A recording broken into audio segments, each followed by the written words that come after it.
దేవునికి మహిమ కలుగును గాక. చేరి వచ్చిన వారందరికీ మరొకసారి నా హృదయపూర్వకమైన వందనాలు చెల్లిస్తున్నాను. అందరూ బాగున్నారా? అందరూ క్షేమంగా ఉన్నారా? సరే, నేను ఎక్కువసేపు మాట్లాడను. కేవలం ఈ గ్రామంలో సువార్త ప్రకటించడం ద్వారా ఆరంభం చేద్దాం అనుకుంటున్నాను. ఈరోజు మనమంతా ఇక్కడ కూర్చొని లేదా మన ఇంట్లో మనమందరూ కూర్చొని ఇంకా సంతోషకరంగా మనము జీవనం కలిగి ఉన్నామంటే దానికి కారణం ఎవరు చెప్పగలరా? దేవుణ్ణి పక్కన పెట్టండి. దేవుణ్ణి పక్కన పెట్టండి. మనము ఈరోజు వరకు మనము స్వచ్ఛందంగా తిరుగుతూ స్వచ్ఛందంగా బ్రతికి ఇంకా ఈ భూమి మీద చలిస్తున్నాము అంటే దానికి కారణం ఎవరు? దేవుణ్ణి పక్కన పెట్టండి కాసేపు, ఓకేనా? దేవుణ్ణి పక్కన పెట్టండి. ఎవరు చెప్పండి?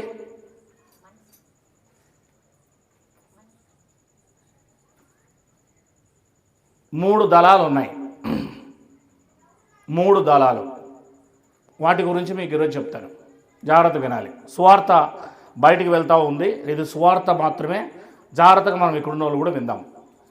మూడు దళాలు ఉన్నాయి. ఎన్ని దళాలు? మూడు దళాలు. దాన్ని త్రివిధ దళము అని అంటారు. ఏమంటారు? త్రివిధ దళము. త్రివిధ దళం జ్ఞాపకం చేసుకోండి. జాగ్రత్తగా బయట ఉన్నవారు కూడా ధ్వనియంత్రం ద్వారా వినండి. ఒకటి ఆకాశంలో తిరుగుతూ ఉంటుంది. దాన్ని ఎయిర్ ఫోర్స్ అంటారు. Air force. ఒకటి సముద్రంలో తిరుగుతూ ఉంటుంది. దాన్ని నేవీ అంటారు. ఇంకొకటి భూమి మీద తిరుగుతూ ఉంటుంది. దాన్ని ఆర్మీ అంటారు. జాగ్రత్తగా వింటున్నారా? ఈరోజు నీవు నీ పిల్లలు ఈ భూమి మీద ఇంకా బ్రతికి ఉన్నావు అంటే దానికి కారణము త్రివిధ దళము. ఏ దళము? శరీర ప్రకారముగా ఈ శరీరములో మనం ఇంకా బ్రతికున్నాము అంటే ఈ 120 కోట్ల మంది జనాభా భారతదేశంలో బ్రతికి ఉందంటే దానికి కారణము సైనికులు. ఎవరు? సైనికులు. ఎవరు చెప్పండి? శరీరంలో మనం ఇంకా బ్రతికి హాయిగా మన పనులు మనం చేసుకుంటున్నాము అంటే ఒకటి ఇంగ్లీష్లో దాన్ని ఎయిర్ ఫోర్స్ అంటారు. దాన్ని వైమానిక దళం అని కూడా అంటారు, లేదా వాయుసేన సైనికులు అని అంటారు. ఆకాశంలో సైనికులు తిరుగుతున్నారు. ఆకాశంలో సైనిక దళం తిరుగుతుంది. వాళ్ళు ఆకాశంలో బార్డర్ చుట్టూ, ఇండియా బార్డర్ ఉంటుంది, ఆ బార్డర్ చుట్టూ విమానాల్లో, రాకెట్లలో, యుద్ధ విమానాల్లో వాళ్ళు తిరుగుతున్నారు కనుక ఈరోజు మీరు బ్రతికి బట్ట కడుతున్నారు. రెండవది సముద్రములో నేవీ అంటారు వీటిని. ఇది నావిక దళము లేదా నౌకాదళ సైన్యము అని అంటారు. ఈ దళము సముద్రములో తిరుగుతూ ఉంటుంది. స్టీమర్లోను జలంతరగామి అని అంటారు చూడండి, అందులో సముద్రములో తిరుగుతూ ఉంటారు వీళ్ళు. ఇది నేవీ అనే ఒక దళం. మూడవది ఇందాక చెప్పాను, భూమి మీద ఉన్నవారు వీరు ఆర్మీ. బార్డర్లో వీళ్ళు ఏం చేస్తుంటారు తెలుసా? వేరే దేశంలో నుండి ఎవరైనా ఉగ్రవాదులు కానీ వేరే దేశంలో నుండి మన మీదకి దాడి చేయడానికి వచ్చినప్పుడు వారు తమ ప్రాణాలు అడ్డుపెట్టి మన ప్రాణాలు కాపాడుతున్నారు. వారు తమ ప్రాణాలు అడ్డుపెట్టి మన ప్రాణాలు కాపాడుతున్నారు. బార్డర్లో ఉన్నవారు, సముద్రంలో ఉన్నవారు, ఆకాశంలో ఉన్నవారు వారి ప్రాణాలు ఇచ్చి నీ ప్రాణాలు కాపాడుతున్నారు. నీ ప్రాణం బ్రతికి ఉందంటే, నువ్వు బ్రతికి ఉన్నావు అంటే దానికి కారణం ఈ భూమి మీద ఉన్న మిలిటరీ, ఈ సైనిక దళం, త్రివిధ సైనిక దళం. వీరు మన శరీరాలను కాపాడుతున్నారు, వీరు మన ప్రాణాలను కాపాడుతున్నారు, వీరు మనకు రక్షక భటులై ఉన్నారు. ఇంకా మన గ్రామంలో లేదా మన ఉరవకొండ మండలంలో వజ్రకర్రు మండలానికి వెళ్తే అక్కడ పోలీసులు ఉంటారు. మనకు దగ్గర ఉన్నవారు. పోలీసుల్ని తెలుగులో ఏమంటారు? రక్షక భటులు. రక్షించేవారు. వారు దేన్ని రక్షిస్తారు? ఈ రక్షక భటులు ఏమిటి రక్షిస్తారు? నీ ప్రాణాన్ని కాపాడుతారు, నిన్ను రక్షిస్తారు. వాళ్ళు ఈ రక్షక భటులను ఎందుకు పెట్టారు అంటే మనల్ని రక్షిస్తారు. ఎవరైనా ఒక లారీలో వెళ్తూ ఉండగా ఏదైనా బైక్ కానీ ఆటో కానీ వచ్చినప్పుడు ఆ లారీ డ్రైవర్ దాన్ని తొక్కించి వెళ్ళిపోయాడు అనుకో, పరిగెత్తుకుంటా ఆ లారీ డ్రైవరు ఎక్కడికి పరిగెడతాడు? పోలీస్ స్టేషన్కి వెళ్తాడు. ఎక్కడికి వెళ్తారు? అక్కడే ఉంటే అతన్ని ఆ ఆవేశంలో చనిపోయిన వారిని బట్టి చంపేస్తారు. కనుక పరిగెట్టుకుంటే ఎక్కడికి వెళ్తాడు? అతను ఆ దగ్గరలో ఉన్న పోలీస్ స్టేషన్కి వెళ్తాడు. ఆ పోలీస్ స్టేషన్కి వెళ్తే అతని మీద ఒక రాయి పడకుండా, ఒక చేయి పడకుండా అతన్ని కాపాడుతారు, రక్షిస్తారు. రక్షక భటులు అని అంటారు వీళ్ళని. ఏమంటారు అంటే ఇప్పుడు చెప్పిన త్రివిధ దళం, ఏదైతే త్రివిధ దళం ఉందో ఒక దళం ఏం చెప్పండి? Air force. అంటే వాళ్ళు ఎక్కడుంటారు? ఆకాశంలో తిరుగుతూ ఉంటారు. ఎటువైపు నుంచి బాంబులు వస్తాయో, క్షిపణులు వస్తాయో, ఖండాంతర బాంబులు వస్తాయో వాటినన్నిటిని కూడా గాలిలోనే గురిపెట్టి వాళ్ళని ఏం చేస్తారంటే ఆ బాంబులు పేల్చేస్తారు. అంటే నీ ఊరి మీద, నీ మండలం మీద, నీ జిల్లా మీద, నీ రాష్ట్రం మీద, నీ దేశం మీద ఏ ఒక్క బాంబు కూడా, అణుబాంబు కూడా, ఖండాంతర క్షిపణులు కూడా పడకుండా వారు అనుక్షణం ఆకాశంలో నుండే చూస్తూ అక్కడి నుంచి వచ్చే బాంబుల్ని రాడర్ల ద్వారా, ఆ యొక్క కంప్యూటర్స్ ద్వారా వాళ్ళు కనుగొని వెంటనే ఆ బాంబులకు ఎదురుదారి చేసి ఆ బాంబులను అక్కడే ఆకాశంలో పేల్చేస్తారు. నిన్ను సురక్షితంగా ఉంచుతున్నారు. ఆకాశంలో ఆ దళం లేకపోతే, ఆకాశంలోకిన ఆ యొక్క వైమానిక దళం అని చెప్తున్నాం కదా, అది లేకపోతే నువ్వు ఈ పాటికి చచ్చి బూడిదైపోయి ఉండేవాడివి. మనకు నిద్ర పట్టేది కాదు. ఏ సమయంలో చచ్చిపోయేవాళ్ళో మనకే తెలియదు. ఇక సముద్రంలో ఉన్నవారు కూడా అనుక్షణం వాళ్ళు జల్లడి పడుతూ ఉంటారు. సముద్రంలో ఉగ్రవాదులు వారు బార్డర్ దాటి ఇండియాలోకి వస్తారేమో అని ఆ ఉగ్రవాదులు రాకోకుండా, ఉగ్రవాదులు వస్తే ఏం చేస్తారు? మానవ బాంబులుగా మారి వారు రాజీవ్ గాంధీని చంపినట్లుగా చంపేస్తారు. మానవ బాంబులుగా మారి వారు బాంబులు పెడతారు. బైక్ బాంబులు, సైకిల్ బాంబులు, కారు బాంబులు, అలా లాడ్జీలు, హోటల్ను వాళ్ళు ఎంచుకొని పెద్ద పెద్ద రైల్వే స్టేషన్స్ను, బస్ స్టాండ్స్ను ఎంచుకొని అక్కడ పెద్ద పెద్ద బాంబులు పెట్టేసి మొత్తం ఇండియాని చిన్నాభిన్నం చేసి మానవులందరినీ చంపేయడానికి, ఆ ఉగ్రవాదులు లోపలికి రాకుండా వీరు ప్రాణాలుడ్డి రాత్రింబగళ్ళు వారు కనురెప్ప ఆడకుండా 24 గంటలు ఈ సముద్రంలో ఉన్న ఆర్మీ వారు రాకుండా కాపాడుతూ ఉంటారు. వారు వచ్చారా?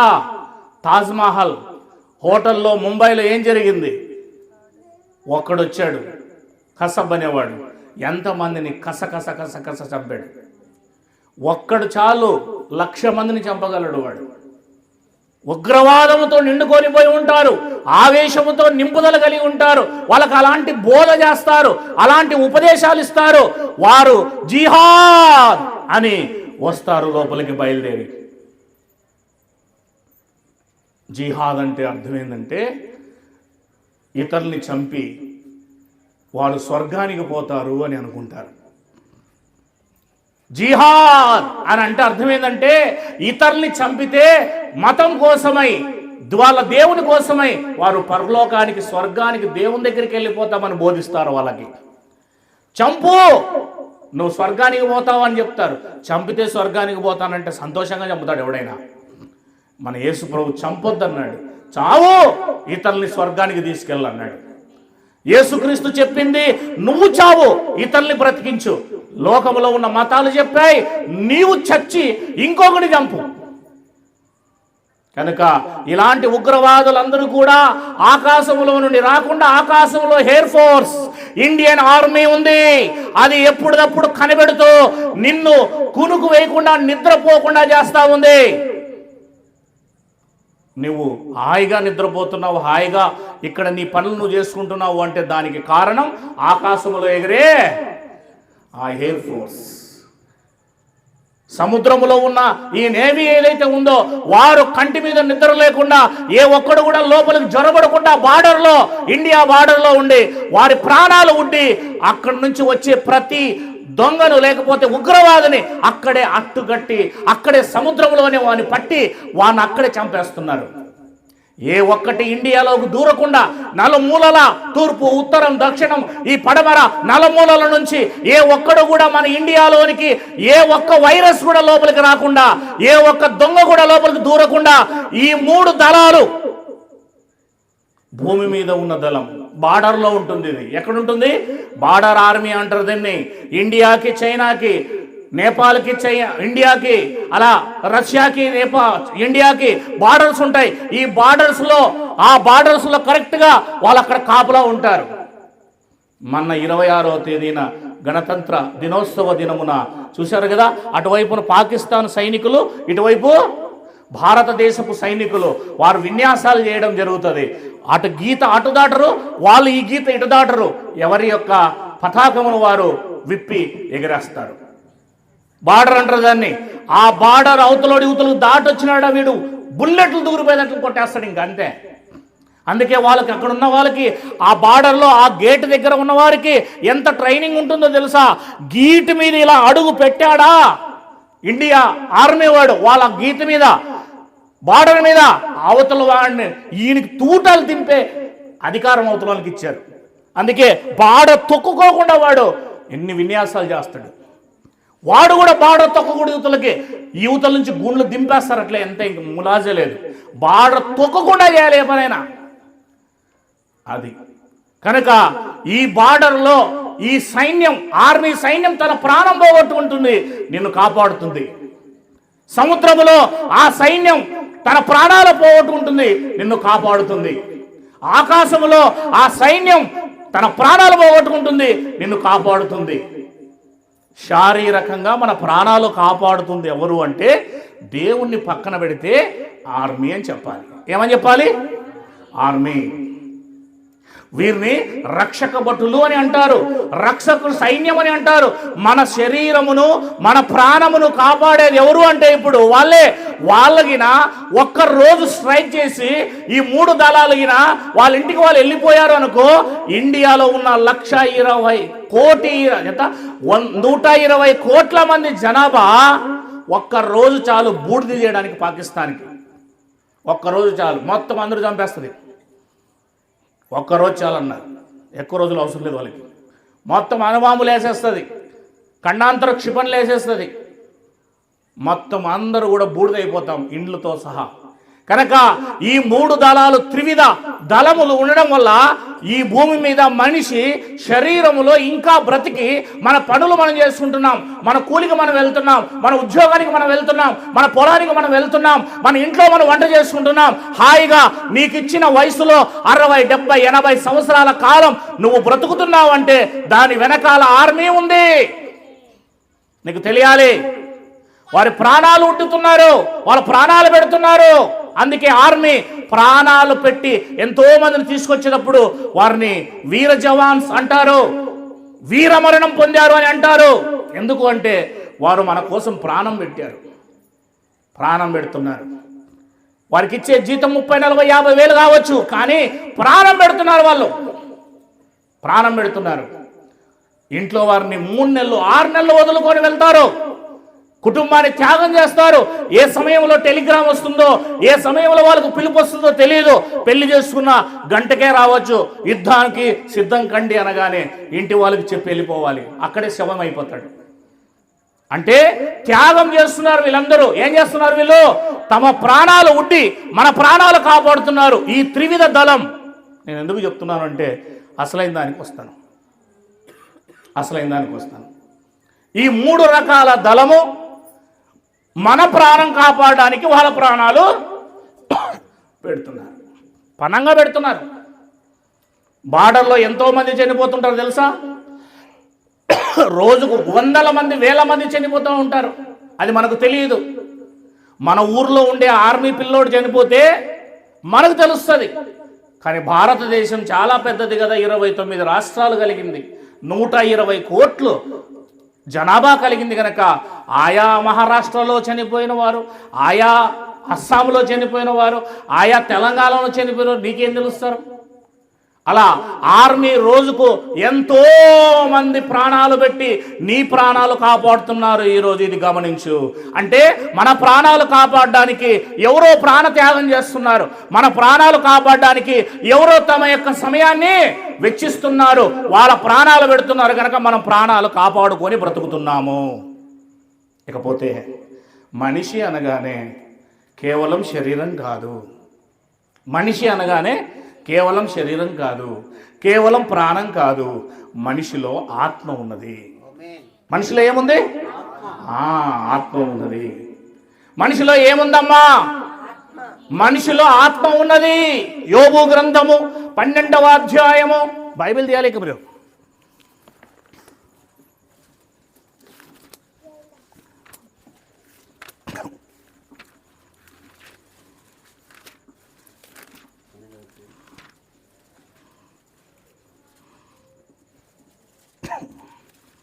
ఒక్క నిమిషం. 10వ అధ్యాయము 12వ వచనం చదవండి. యోబు గ్రంథం అందరూ తీయాలి, అందరూ చూడాలి, వాక్యమును జాగ్రత్తగా గమనించాలి.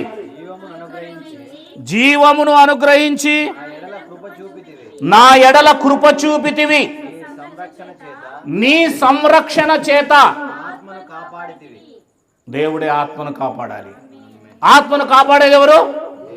దేవుడు. శరీరాన్ని కాపాడేది ఎవరు? మన పాఠంలోకి వస్తే ఆర్మీ, కానీ దేవుడే కాపాడాలి అది కూడా.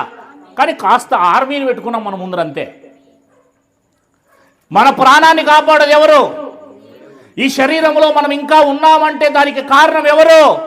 ఆర్మీ. త్రివిధ దళం ఆర్మీ. వారు ప్రాణాలు ఉడ్డి, వారి ప్రాణాలు పెట్టి నీ ప్రాణాలు కాపాడుతున్నారు. ఇక్కడ మనిషిలో కేవలం ప్రాణం మాత్రమే కాదు, మనిషిలో ఆత్మ కూడా ఉన్నది. జంతువుల్లో ఆత్మ లేదు. 12వ అధ్యాయం 10వ వచనం యోబు గ్రంథం. 12వ అధ్యాయము 10వ వచనం యోబు గ్రంథం. జీవరాశులకు ప్రాణం ఉన్నది, మనుషులందరికీ ఆత్మ ఉన్నది. చాలు, దేవునికి మహిమ కలుగును గాక. జీవరాశులకు కేవలం ప్రాణం మాత్రమే ఉన్నది. అందుకే వాటిని కొయ్యగానే వాటి ప్రాణం వెళ్ళిపోతుంది. వాళ్ళకి ఆత్మ లేదు కనుక నరకము పరలోకం అనేది దానిలోకి లేదు. అవి తినడానికి మాత్రమే దేవుడు మన కోసం ఇచ్చాడు. వాటిని భుజించడానికి దేవుడు మనకి ఇచ్చాడు. ప్రకృతిని బ్యాలెన్స్ చేయడానికి ఇచ్చాడు. ప్రకృతిని సైక్లింగ్ చేయడానికి ఇచ్చాడు. జీవరాశుల్ని ఈగను కప్ప తింటది, కప్పను పాము తింటది, పామును గద్ద తింటది, గద్దను నువ్వు తింటావు. సైక్లింగ్. ప్రపంచంలో ఉన్న ప్రతిదానికి ఆహారం కావాలి. సైక్లింగ్ అది. చిన్న చేపను పెద్ద చేప తింటుంది, పెద్ద చేపను ఇంకో పెద్ద చేప తింటుంది, ఇంకో పెద్ద చేపను ఇంకో పెద్ద చేప తింటుంది, ఇంకో పెద్ద చేపను నువ్వు తింటావు. అల్టిమేట్గా నీ దగ్గరికి వస్తుంది. ఈ భూమి మీద ఉన్న ప్రతి దానిని దేవుడు మన కోసం ఇచ్చాడు. 9వ అధ్యాయము ఆదికాండము 2వ వచనం. 9వ అధ్యాయం ఆదికాండం 2వ వచనము. మీ భయమును మీ బెదురు వాటికి ఉండును, ఆకాశ పక్షులన్నిటికీ, నేల మీద ప్రాకు ప్రతి పురుగు, సముద్రపు చేపలన్నీ కలుగును. అవి మీ చేతికి అప్పగింపబడి ఉన్నవి. ప్రాణము గల సమస్త జంతువులు. అది మనకు ఆహారంగా ఇచ్చాడు. వాటిని చంపడం వల్ల, వాటిని తినడం వల్ల మనకి పాపము లేదు. దేవుడు మన కోసం ఇచ్చాడు. ఈరోజు ఏంటంటే చికెన్ అన్నాం. ఏంటంటే ఆదివారం కదా చికెన్ అంటాం. మరి చికెన్ అంటే ఒక ప్రాణం ఏమవ్వాలి? బలవలసిందే. మనిషి బ్రతకడానికి ఆర్మీ బలవుతుంది, మనిషి బ్రతకడానికి కోడి బలవుతుంది, మనిషి బ్రతకడానికి గొర్రె బలవుతుంది, మనిషి బ్రతకడానికి ఆవు బలవుతుంది, ఎద్దు బలవుతుంది, ఎనుము బలవుతుంది. ఈ భూమి మీద ప్రతిదీ బలి అవుతుంది. మనిషి బ్రతకడానికి ఎన్ని బలవుతున్నాయి. అవి చావాలి, నువ్వు బ్రతకాలి. నీకోసం ఇచ్చాడు దేవుడు వాడిని. అంటే మనిషికి ఏముంది? ఆత్మ ఉంది సార్. ఏముంది? మరి ఆత్మ ఎక్కడి నుంచి వచ్చింది? సామెతల గ్రంథము ఎవరు పెట్టారు? ఆత్మ ఎక్కడి నుంచి వచ్చింది? ఎవరు పెట్టారు?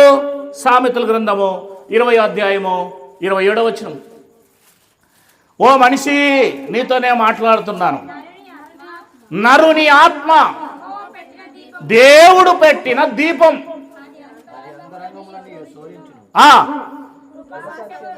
చాలు.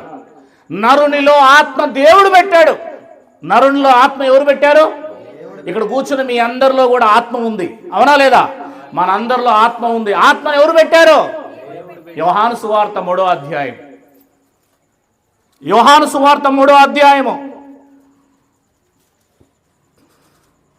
5వ వచనం చదవండి. యేసు ఇట్లా నేను ఒకరే చదవండి. ఒకరు నీటి మూలముగాను ఆత్మ మూలముగాను జన్మించితేనే గాని దేవుని రాజ్యములో ప్రవేశింపలేడు అనేను. నిశ్చయముగా చెబుతున్నాను, శరీర మూలముగా జన్మించినది శరీరమును, ఆత్మ మూలముగా జన్మించినది ఆత్మై ఉన్నది. మీ నాన్న మట్టి శరీరం కలిగిన వాడు గనక నీవు కూడా మట్టి శరీరం కలిగిన తండ్రికి పుట్టావు. మరి మీ లోపల ఉన్న ఆత్మ ఉంది కదా, ఆ ఆత్మ ఎవరు? 4:24. అదే యోహాను సువార్త, అదే యోహాను సువార్త 3వ అధ్యాయం తర్వాత 4:24. దేవుడు ఆత్మ. దేవుడు ఎవరు? మట్టి సంబంధమైన శరీరం కాదు దేవుడు. మీ భూమి మీద ఉన్న మీ నాన్నగారు మట్టి శరీరమైన సంబంధమైన నాన్నగారు. నేనున్నాను కదా, నేను మట్టి సంబంధమైన వాడిని, నేను మనిషిని. ఈ శరీరం మట్టి సంబంధమైంది, నాకు మట్టి సంబంధమైన కొడుకు పుట్టాడు. కానీ నాలో ఉన్న ఆత్మ నా దేవుడిలో నుంచి వచ్చింది. నా దేవుడు నాకు తండ్రి. అంటే మనిషికి 2 తండ్రులు. మనిషికి 2, ఒకరు మట్టి సంబంధమైన తండ్రి అయితే ఒకరు ఆత్మ సంబంధమైన తండ్రి. ఆత్మను మనలో పెట్టింది ఆ దేవునిలో నుండి భాగము నాలో నుంచి వచ్చింది కేవలం మట్టి సంబంధమైన కుమారుడు. అంటే మనిషిలో మట్టి సంబంధమైన తండ్రి ఉన్నాడు, ఆత్మ సంబంధమైన తండ్రి ఉన్నాడు. 12వ అధ్యాయము హెబ్రీయులకు రాసిన పత్రిక 6వ వచనం 9 చదవండి డైరెక్ట్గా. హెబ్రీయులకు రాసిన పత్రిక 12వ అధ్యాయము 9వ వచనం. మరియు శరీర సంబంధమైన తండ్రులు మనకు శిక్షకులై ఉండిరి, వారి యందు భయభక్తులు కలిగి ఉంటిమి. అట్లయితే ఆత్మలకు తండ్రి అయిన వానికి, అది ఒక మనిషికి 2 తండ్రులు, ఒక మనిషికి 2 తండ్రులు. శరీర సంబంధమైన తండ్రి భూమి మీద ఉన్నాడు. 60-70 సంవత్సరాల పాటు మా నాన్న బ్రతికాడు, చనిపోయాడు, వెళ్ళిపోయాడు. కానీ నా లోపల ఒక ఆత్మ ఉంది చూడు, ఆ ఆత్మకు తండ్రి దేవుడు. దేవుడు. ఆ దేవునికి మరణం లేదు, ఆ దేవునికి చావు లేదు. ఆయన అమరత్వం గలవాడు, మృత్యుంజయుడు, చిరంజీవి. చిరంజీవి అంటే చిరుకాలం జీవించేవాడు అని అర్థం, మెగాస్టార్ కాదు. కనుక ఆ దేవుని కుమారులం మనం అందరం. మనమంతా ఎవరు? ఆయన పిల్లలం. జంతువులు ఆయన పిల్లలు కాదు. 1వ అధ్యాయం 26వ వచనం ఆదికాండం. దేవుడు మన స్వరూపమందు మన పోలిక చొప్పున గాడిదను చేద్దాము అన్నాడా? మన పోలిక చొప్పున మన స్వరూపములో కుక్కని చేద్దాం అన్నాడా? మన స్వరూపములో మన పోలిక చొప్పున కాకిని చేద్దామన్నాడా? అనలేదు. ఆయన భూమిని, సూర్యుడిని, చంద్రుణ్ణి, నక్షత్రాలను, రాత్రిని, పగల్ని, చెట్లను, కాయలను అనేకం చేశాడు. సముద్రములో చేపలు చేశాడు, పక్షులు చేశాడు, జీవరాశులు చేశాడు, పురుగులు చేశాడు, ప్రాకు జంతువులు చేశాడు, అన్నీ చేశాడు. కానీ వాటన్నిటికీ నా స్వరూపము నా స్వరూపం అని దేవుడు అనలేదు. కానీ మనిషి దగ్గరికి వచ్చేపాటికే చివరన 26వ వచనం చదవండి. దేవుడు మన స్వరూపమందు మన పోలిక చొప్పున నరులను చేయుదుము, వారు సముద్రపు చేపలను, ఆకాశ పక్షులను, పశువులను, సమస్త భూమిని, భూమి మీద ప్రాకు ప్రతి జీవరాశిని ఏలుదురుగాక అని దేవుడు పలికెను. దేవుడు తన స్వరూపమందు నరుని సృజించెను. దేవుని స్వరూపములో నరుని సృజించెను. స్త్రీనిగా పురుషునిగా ఇద్దరు కూడా దేవుని పోలికే. పురుషుడు స్త్రీ ఇద్దరు కూడా. జంతువులు దేవుని పోలికలో లేవో. మనుషులను దేవుడు ఎప్పుడైతే సృష్టించాడో చిట్ట చివరన 6వ దినమున దేవుడు అంటున్నాడు, మన పోలిక చొప్పున మన స్వరూపములో నరులను చేయుదుము అన్నాడు. నరులను చేశాడు. ఇప్పుడు నరులు చేసిన తర్వాత దేవుడికి వీళ్ళంతా ఏమవుతారు? మొట్టమొదట వాడెవడు? ఆదాం. ఆదాం దేవుడికి ఏమవుతాడు? లూకా సువార్త 3వ అధ్యాయము చిట్ట చివరి వచనం. ఆదాం దేవునికి ఏమవుతాడు? ఆదామును దేవుడు సృష్టించాడు గనక, ఆదామును దేవుడు పుట్టించాడు గనక, ఈ భూమి మీద మొట్టమొదటి మనిషిని దేవుడు చేశాడు గనక ఆ మనిషి ఏమవుతాడు? 3వ అధ్యాయం లూకా సువార్త చిట్ట చివరి వచనం 33. కయ్యేను ఎనోషును, ఎనోషు షేతును, షేతు ఆదాముకు. అదే ఆదాం ఎవరి కుమారుడు? అంటే మొట్టమొదటిగా పుట్టిన ఈ భూమి మీద ఆ మనిషి ఎవరి కుమారుడు? దేవుని కుమారుడు. అంటే ఆ దేవుని కుమారుడు అయిన ఆదాముకు మీరంతా పుట్టారు, మనమంతా పుట్టాం. ఈ భూమి మీద ఉన్న 800 కోట్ల మంది జనాభా కూడా ఎవరి నుంచి వచ్చాము? ఆ ఆదాము నుంచి వచ్చాం. ఆదాము దేవుని కుమారుడు అయినప్పుడు మనమంతా ఎవరు? మనమంతా దేవుని కుమారులమే. దేవునికి మహిమ కలుగును గాక. మనమంతా ఎవరు? మనమంతా దేవుని కుమారులమే. అపోస్తుల కార్యములు 17వ అధ్యాయము 26వ వచనములో ఒక మాట రాయబడింది. 26వ వచనం అపోస్తుల కార్యములు 17వ అధ్యాయము. మరియు యావత్ భూమి మీద కాపురముండుటకు దేవుడు ఒకని నుండి ప్రతి జాతి మనుషులను సృష్టించి వారు ఒకవేళ తడువులాడి దేవుని కనుగొందురేమోనని తన్ను వెదుకు నిమిత్తము ఆ నిర్ణయ కాలములను వారి నివాసము యొక్క పొలిమేరలను దేవుడు ఏర్పరిచాడు. అంటే భూమి మీద ఒకని నుండే యావత్ జాతి మనుషులు వచ్చారన్నమాట. అంటే మొట్టమొదటి మనిషి ఎవరు? ఆదాము. ఆదాము మాదిగోడా, మాలోడా, రెడ్డా, బ్రాహ్మణుడా, రాజులా, బోయోడా, బాయోడా? ఏవుడు చెప్పండి. మొదటి మనిషి ఏ కులమైతే నీది అదే కులమే. మొదటి మనిషిది ఏ మతం అయితే అదే నీ మతం. ఆ మొదటి మనిషిని చేసింది ఒకే దేవుడు కనుక ఆయన దేవుడే నీ దేవుడు. మరి అందరూ ఎట్లా వచ్చినారు ఇంతమంది? సినిమా హాల్లోకి దూరినట్టుగా దూరేశారు అందరూ దేవుళ్ళు అనేసి. టికెట్లు ఇచ్చి లోపల దూరుతూ ఉంటాడు చూడండి, లోపలికి అటు దూరేశాడు. నేను దేవుడిని, నేను దేవుడు అనేసి. దేవుడు ఒక్కడే. ఆ దేవుడిని ఎప్పుడు ఎవరు చూడలేరు.